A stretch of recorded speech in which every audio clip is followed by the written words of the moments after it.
मोदी जी के नेतृत्व में गत 10-11 वर्षों में जितना भी नवाचार, जितना भी वैज्ञानिक उपलब्धि रही है, वो भारत की अर्थव्यवस्था का एक बड़ा प्रमुख अंग और प्रमुख कंट्रीब्यूटर रहा है।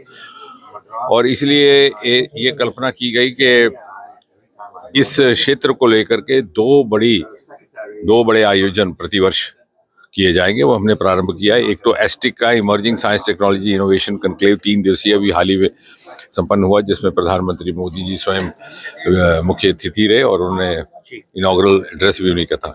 और दूसरा रहेगा ये 4 दिवसीय इंडिया इंटरनेशनल साइंस फेस्टिवल। जो हमारा पहला आयोजन था वो ज़रा ज़्यादा एकेडमिक है, सीरियस है। उसमें नोबेल पुरस्कार विजेता भी आए थे, उन्होंने भी हिस्सा लिया। ये जो दूसरा है इसका भी स्वरूप अंतर्राष्ट्रीय रहेगा, लेकिन इसमें वर्सेटिलिटी रहेगी। इसमें जहाँ संजीदा चर्चाएं भी होंगी, वहाँ साथ ही साथ अलग अलग स्टेक होल्डर्स को लेकर के अलग अलग सेशन, यानी साइंस कम्युनिकेशन को लेकर के अलग, बच्चों को लेकर के, महिलाओं और बच्चियों को, छात्राओं को लेकर के अलग, इन्वेस्टर्स को लेकर अलग, वेंचर कैपिटलिस्ट को लेकर अलग, इंडस्ट्री के साथ राउंड टेबल अलग।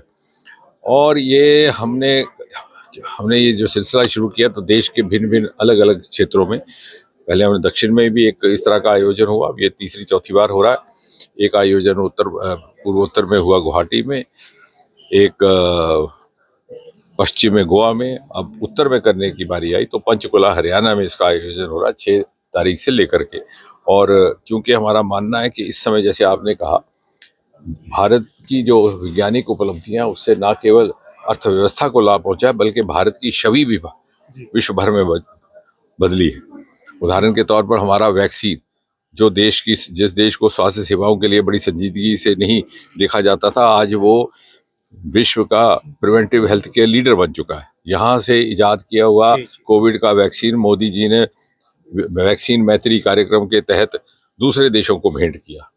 इसी प्रकार आज हम जीन्स में उन प्राथमिक देशों में से, पहले देशों में जो काम कर रहे हैं, हमारी जीन सीक्वेंसिंग शुरू हुई। और ये केवल नवाचार और शोध के कक्ष तक ही सीमित नहीं है, ये एक बहुत बड़ा आमदनी का जरिया बन चुका है। जैसे इसी क्षेत्र में जो अरोमा मिशन की शुरुआत की गई थी भद्रवाह से, आज वो एक बहुत बड़ा रोजगार का जरिया बन गया है। और ये अब आवश्यकता है कि आपके माध्यम से भी हम सब मिलकर के वालिदैन का, माता पिता का, समाज का माइंड सेट बदलें। जो सरकारी नौकरी से हट करके ये जो विकल्प है, इसमें कहीं अधिक आमदनी और इसमें वेतन, जो सरकारी वेतन है उसके मुकाबले में कई गुना अधिक जीविका और आमदन का भी जरिया है। और साथ ही साथ अपने ग्रोथ का भी उसमें एक संभावनाएं अधिक रहती है। डॉक्टर साहब, आपने ओशन के बारे में जो है यहाँ पर जिक्र किया, माइनिंग को लेकर क्या लगता है, क्या डीप ओशन मिशन हमने इसी सरकार ने शुरू किया। और इस बार ये जो आयोजन है 4 दिन का, इसको बाई रोटेशन एक मिनिस्ट्री करती है। इसमें सारे डिपार्टमेंट, सारी मिनिस्ट्रियां, सारे टीचिंग इंस्टीट्यूट एक साथ हो जाते हैं, whole of government, whole of nation के कॉन्सेप्ट को लेकर। लेकिन सूत्रधार एक मंत्रालय होता है। इस बार होने वाला है पृथ्वी विज्ञान।